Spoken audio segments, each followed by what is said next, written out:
Almost paradox. That's right. We're talking on heaven's door. Almost paradox. How could we ask for more? I swear that I could see forever in your eyes. Paradox. And in your arms, salvation's not so far away.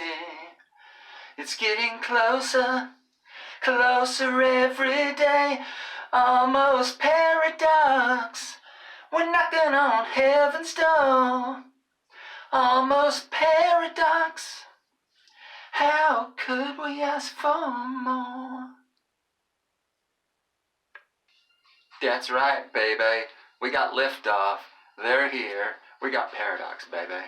And those cards are going to be like completely anticlimactic after that intro. But that's all right. That's for you. That's for you, the fans. Anyway, let's check out paradox, baby.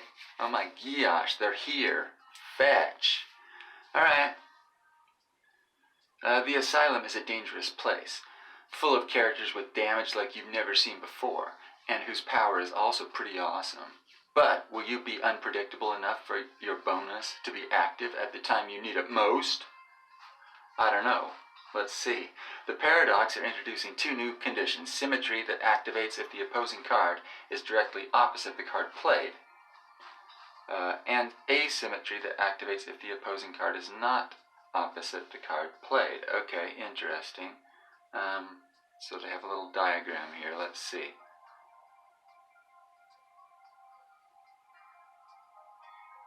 Asymmetry, +3 damage. Alright, so basically if you play your symmetry card and the opponent plays their card across from your symmetry card, you get your bonus, right?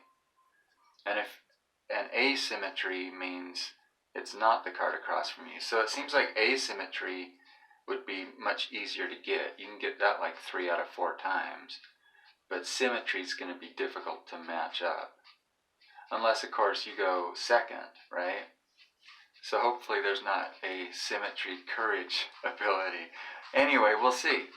So the bonus, I guess the bonus is +3 damage for asymmetry. It says, I only see asymmetry here, but maybe that's their bonus, asymmetry +3 damage. And so you get your bonus unless they play their card opposite your card, right? I don't know. It's an interesting concept. The only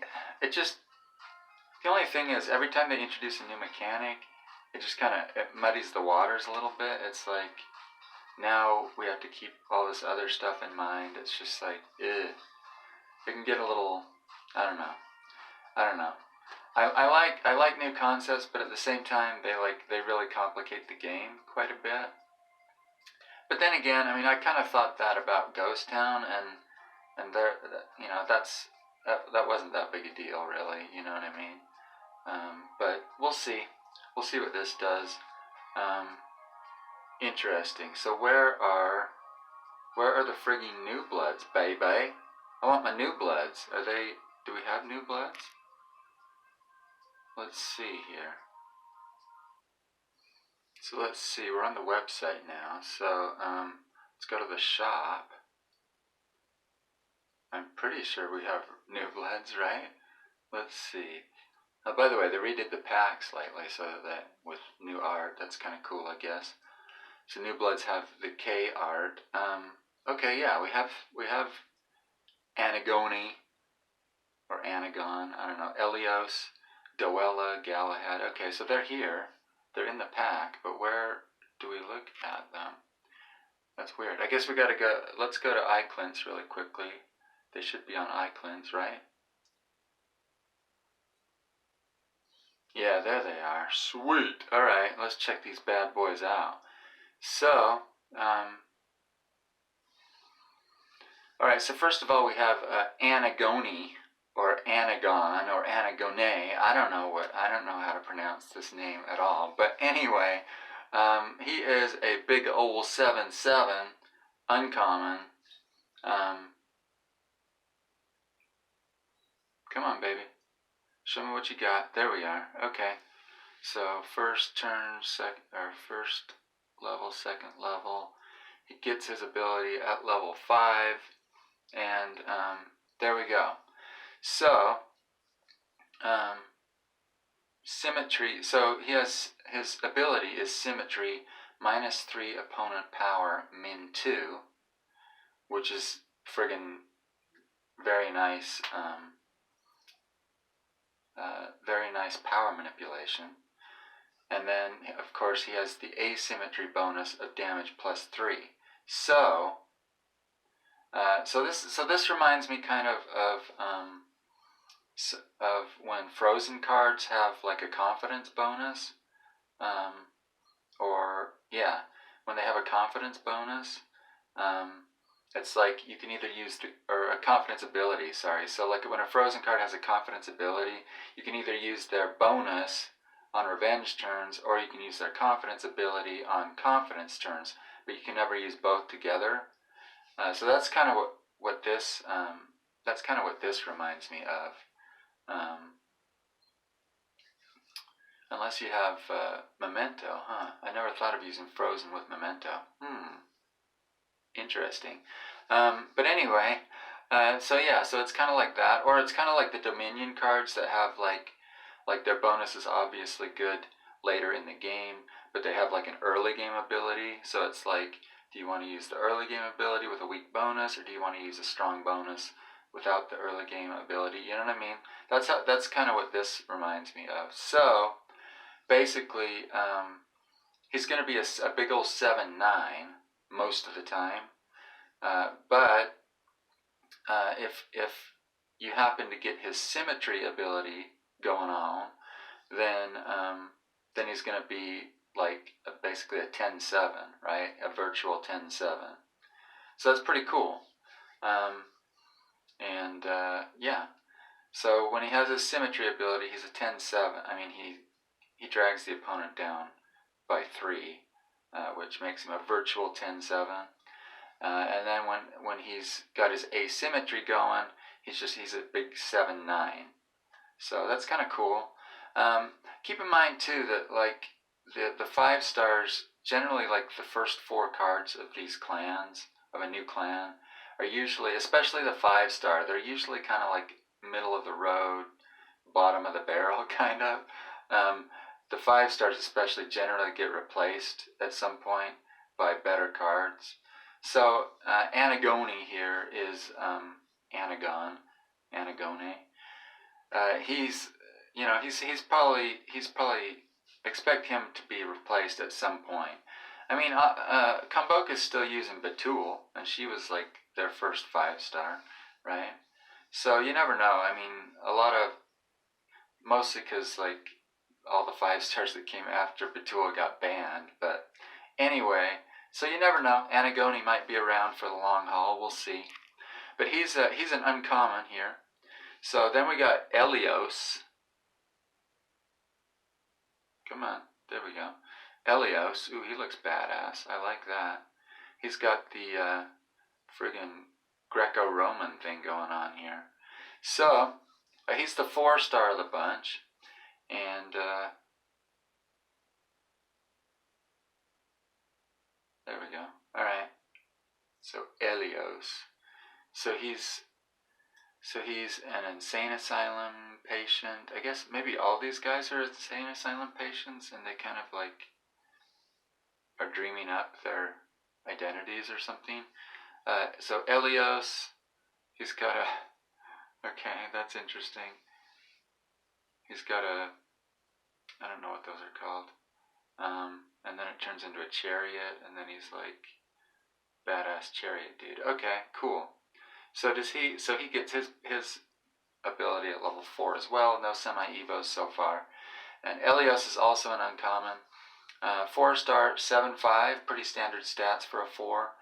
And courage, stop opponent ability with the asymmetry bonus. So he's a 7/8 on most turns, unless your opponent plays their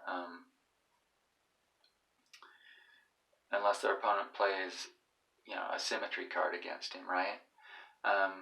Plays the card across from him, and again, this is what I was talking about earlier. He has a courage bonus. He has a courage ability. So if you play him with his courage ability, chances are your opponent's going to play the card that's symmetrical with him, the card that's across from him, and then he's not going to get his asymmetry damage bonus. So again, very similar to Dominion and Frozen, where you have to choose between your ability and your bonus.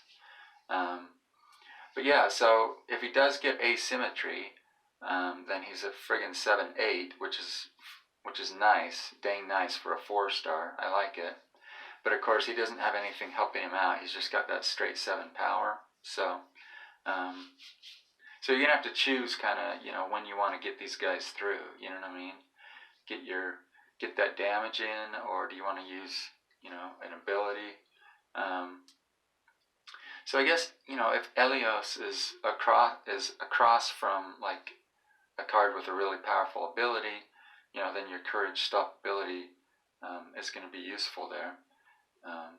Obviously, they probably won't play that card, but you can use that to your advantage. So it's kind of interesting. So if you play Elios with his courage stop opponent ability, then your opponent has to say, well, do I want to take the SOA, or do I want to take that +3 damage, right? So pretty cool card.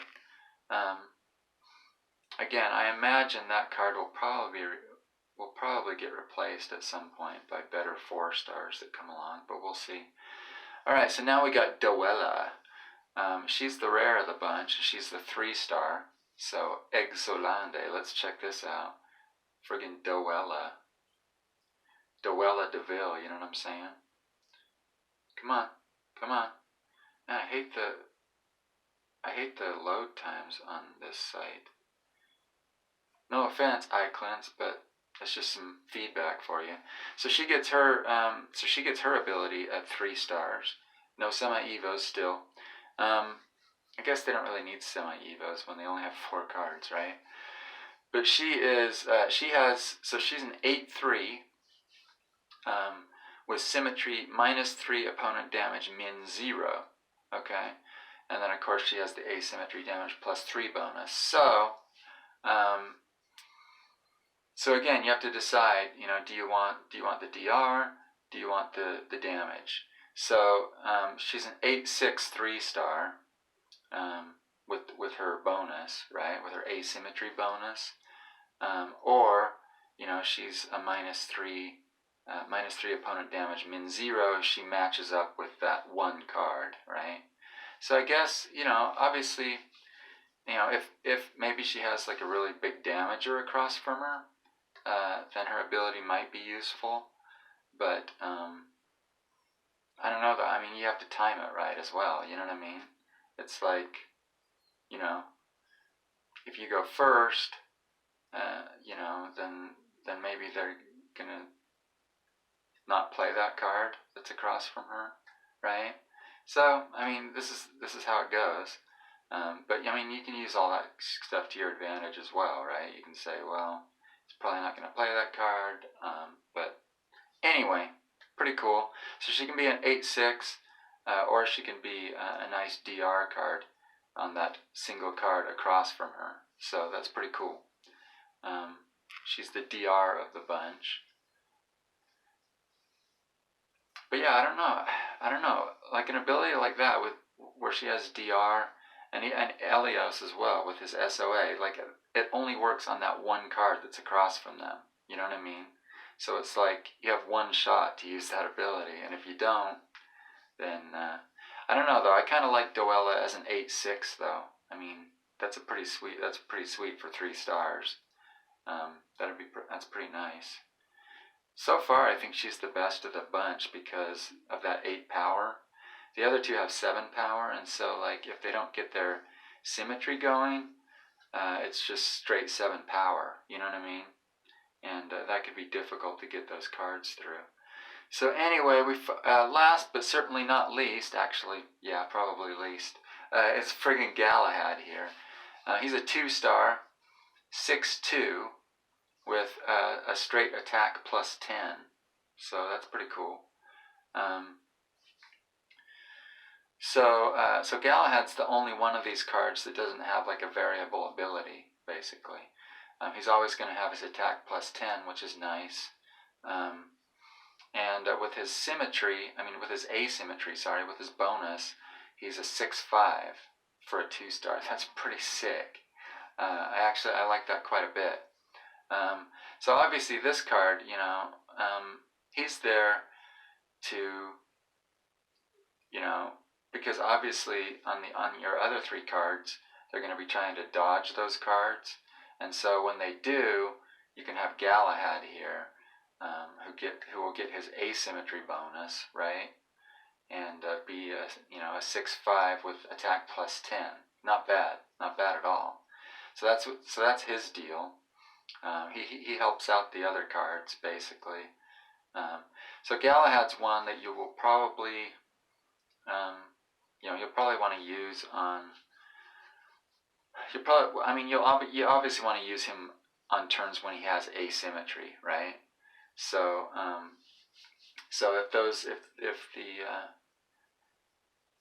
if they dodge the other 3 cards, they face they have the problem of making Galahad a 6/5. They're facing him as a 6/5. So that's pretty cool. I like the symmetry. I like the synergy there, the clan synergy with Galahad here. He's a nice card.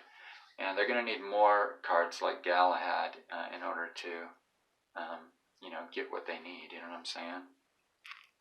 So anyway, let's friggin' buy. Oh wait, no. We gotta check out the missions now. So this should be interesting. Obviously, I don't think they'll do like 4 paradox missions this week, but they might. I don't know. Let's check it out.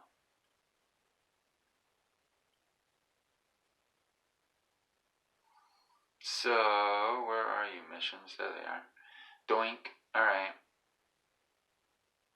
That's not what I wanted. I wanted that. Okay. So, missions. This week's missions. Oh, they are. Holy cow. Interesting. So, we haven't had this for a while. So all the New Blood missions this week are specific to those characters. So, Galahad, Patient 2591, inflict 200 damages with Galahad. Then Doela. It's Doela. Okay. Well, they misspelled her name in the mission. Doela, Patient 24, blah blah blah. Win 80 rounds with Doela. So she's a round winner. She's going to be an 8/6 on most turns, so that's pretty easy to win rounds with her probably. And since they're going to be trying to dodge her DR, then she's probably going to be able to win some rounds for you. Shouldn't be too difficult. So Galahad was inflict 200 damages with Galahad, and he's a 7/8 on most turns. Again, you're gonna have to kind of choose when you want to play him, when you want to get him through, because because he only has that 7 power to win him the fight. So you're gonna have to choose when you want to get that damage in. And then we got Elios, Patient blah blah blah. Win 30 fights by finishing with a KO from Elios. And again, Elios is going to be a 6/5 most of the time with plus 10 attack. So you shouldn't have a problem getting KOs with Elios. Especially if you're finishing with well, if you're finishing with Anagone or Galahad, who hit for, or even Doela, she hits for 6. They all have really high damage, so you shouldn't have a problem getting those KOs. And then Anagone, patient 26,620, win 80 rounds with Anagone. So that could be a little difficult. He, like I said, he only has that straight 7 power. Obviously, if he gets his symmetry, he's a virtual 10 power. So then you're gonna have no problem winning rounds there. So yeah, those are the missions this week. So if you don't draw any of the new characters, you're out of luck for missions this week. So keep that in mind. Let's go back to the app and buy us some cards, baby. Let's go to the shop here. What do we got? We got New Bloods, sweet. I'll splurge today and buy 2 packs. How about that? Okay, I'll buy 2 New Blood packs. See what we get. Let's roll the dice, baby. All right. So let's see. Oh no, I'm not gonna auto